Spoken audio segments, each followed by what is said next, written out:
All right. I don't know why I'm making this type of video. I don't know if I'm just frustrating watching other people or I just want to kind of get stuff off my mind, almost like a diary vlog, whatever kind of style. But I figure I just throw some stuff in a little PowerPoint. And the topic here, I feel like some people need to hear it. Be careful with Pokemon investing. Again, this is not any sort of financial advice. I am not telling you guys what to do. I'm just someone who has some financial education for once in their life. Didn't learn this in school. Didn't even learn it in college. Took me around COVID time to when I saw other people, dipping their hands into things, making investments and whatnot. And I was like, I need a piece of this puzzle. I don't have capital like that, but hey, we're here. So again, this message is for the average person. You, me, the people who are doing their 9 to 5, taking care of family, maybe even taking care of, friends, people closest to them. We don't have this capital. We don't have, investor money. We have a little bit at the end of the day, and we want to chase some financial freedom, but we know it's gonna take some time. Pokemon investing and collecting at the end of the day, it's all just a mindset. This is something, you got to have some diamond hands. I mean, if you're good at flipping, cool. You can quick flip this, quick flip that. But a lot of us, we're in and out. We might get a nostalgia trip with a certain set. And yeah, you got to have a certain mindset when it comes to this. And you got to be kind of upfront with yourself, like, what I want to collect, because you can't chase everything. And in turn, you don't want to put all your eggs in one basket, which is why, I say, Pokemon cards is speculative. At the end of the day, I know you can't, I know you can't invest in the Pokemon company. I know there's not a stock market, a stock for it, at least in the US for it. And, the closest thing we have to it is investing in the sealed product, the merch, the plushies, the games, that's not on the same scale, but you get what I'm saying. The closest thing we have to the Pokemon company is investing in their merchandise. So don't drain your savings. If you have a little bit at the end of the day, put it to the side, do what you can. And it doesn't matter what you collect. You could be singles, graded, sealed, master sets, species, certain artists. Just enjoy what you want. At the end of the day, throughout my whole talk through this, just enjoy what makes you happy. We're here on this earth to have a happy life, good life, and just enjoy what you want. Don't turn this into something stressful. It's a hobby at the end of the day. I've been collecting on and off since 1999. I was 7 years old, 8 years old, US base set. I've been there from the beginning. And again, I'm not a financial investor. I'm just a guy who likes to collect the TCG singles and a little bit of sealed product. When I can get it, I have to wait in the queues with y'all. I'm in the free Discords, trying to get it during work. And I'm like, this ain't going to work. So again, that's why I try to go the opposite direction and collect what makes me happy, collect what I want. At the end of the day, again, doing your own research, educate yourself. Education, education, education. I can't stress this enough. Educate yourself, because you don't want to be a sheep. You don't want to follow other people, because, by the time you're getting this information from people, they're already moving on to the next thing. But definitely listen to different sides. Don't, be a shill or sheep and just listen to one side. Even if you disagree with someone or, they have a different approach to things, listen to all sides. That's how you create your own, ideas, and, you create your own, thoughts. Critical thinking. It's a lost art. But listen to different creators, people in different industries, within the same industry, whatever. It helps you form and articulate, again, your own thought about everything. So, the problem. This is the number one thing I always like to tell, my friends, random people who, I might overhear at a card show, people are selling you shovels. If you, this is the, going back to, hey, if we were during the gold rush back during the 1850s, you don't want to be the one trying to go broke, find gold. I'd rather go broke and make the money selling everyone the shovels. So people are selling you dreams. There's a lot of good people in the community and in all communities that, that might not be their intention. They just want to get their point of view and information out there. But you got to watch the people who are selling you a dream. Especially the people who are like, oh, this is going to the moon. Not everything goes to the moon. Everything comes back down eventually. The average person is not going to get rich from hype investments unless you have that capital, that time. You're pretty much like me. You're in it for the long haul. I've been, again, on and off, again, since 1999. I trickled a little bit, tiny bit in the e-card. I didn't get back into about XY Evolutions. Popped back in during Sun and Moon, during parts of the tag team sets, mainly Cosmic Eclipse, Hidden Fates. Stepped away for like a tiny little bit, got back in during COVID. Sword and Shield, stuck around through all that, stuck around through Scarlet and Violet, not so much in the beginning, but again, like everyone else, 151 drug me back in. But again, you gotta think long term. If you're holding Sword and Shield stuff, you should be thinking at least until Gen 10, Gen 11. If you're trying to, you know, hold long term, you're gonna have to, as they say, have those diamond hands, because it'll be tough. You know, multiple generations of Pokemon, I feel like, have to occur, because if you're going to try to tap in to the nostalgia, the kids, the teens who were probably collecting when they were younger, got it back out, and then they have the disposable income as young adults and older adults. That's what you have to wait for. If you try to sell quick, you're going to get burned. Again, there's a lot of trends, a lot of buyouts. There's a lot of stuff going on that you might not even know about. You'll hear again a week later, 2 weeks later, a month later. So don't go chasing them. Again, in all, you don't want to get yourself into something that is going to financially damage yourself. You don't want to get all this credit card debt. This credit card debt can hurt your credit score. You hurt your credit score, guess what? Can't take out a loan. Can't take out a loan. Potentially you can't go to college. As much as I disagree with the cost of college, a car, a house, these things have financial implications. We have this financial credit score, social score, whatever you want to call it, and it's real. So I've seen it firsthand. Not with myself, but others.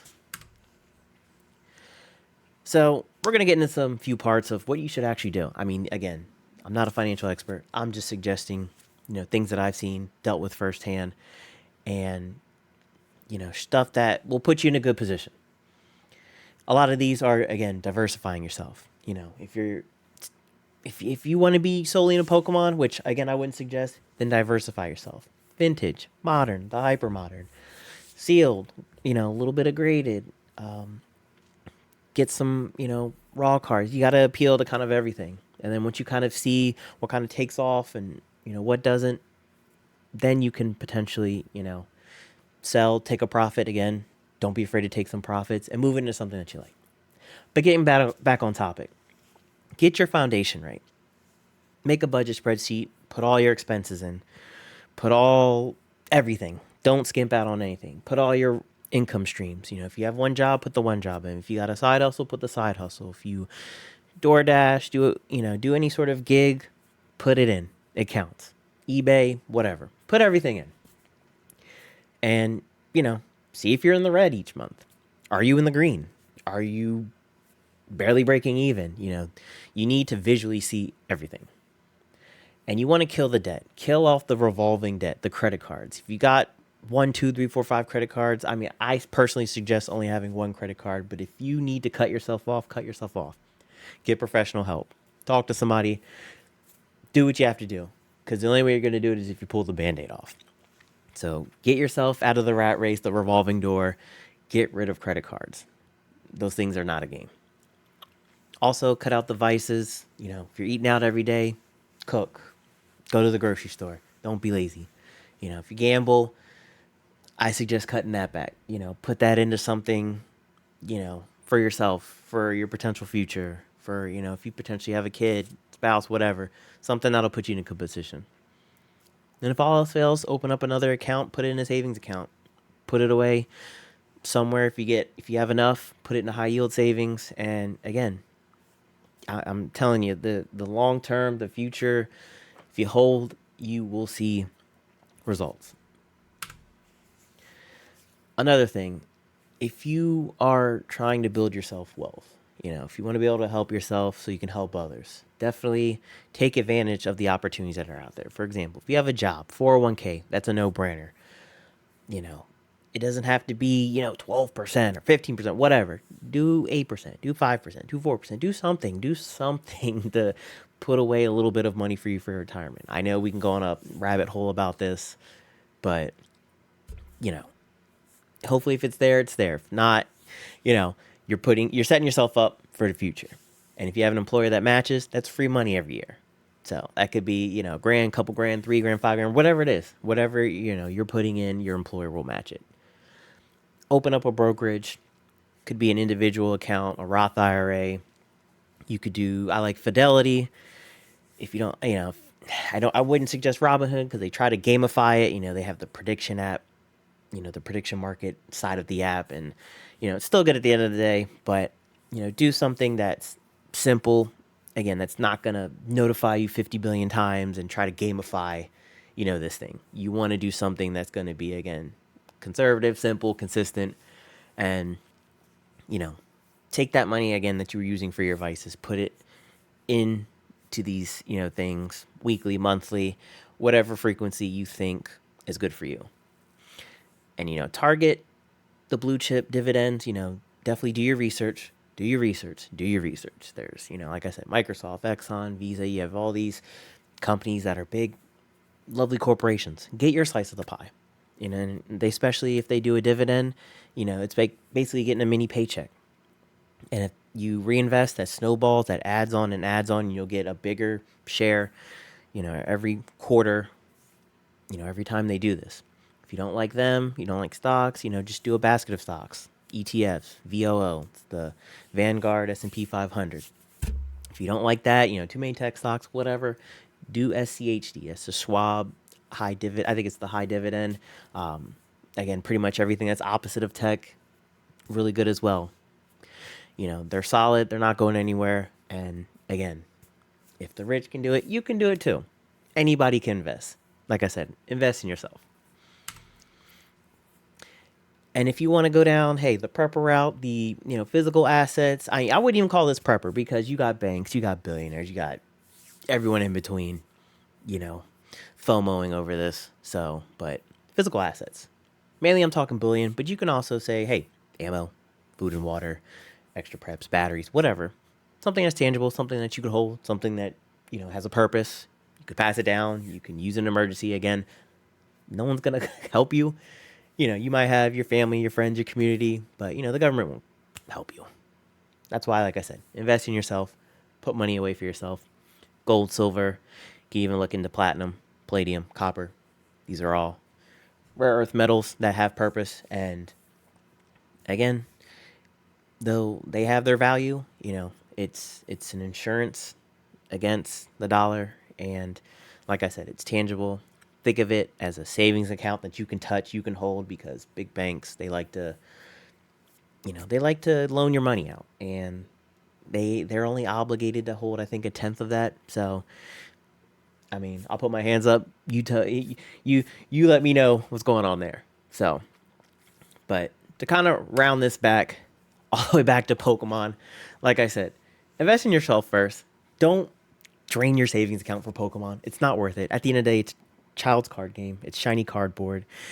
You know, if it went to zero, if none of these collection apps and investing apps and all these content creators were here, would you still be into it? And a lot of you would probably say yes, for the nostalgia, or, you know, something to connect with your kids, friends. If you play the game, if you played the card game, video game, whatever it might be.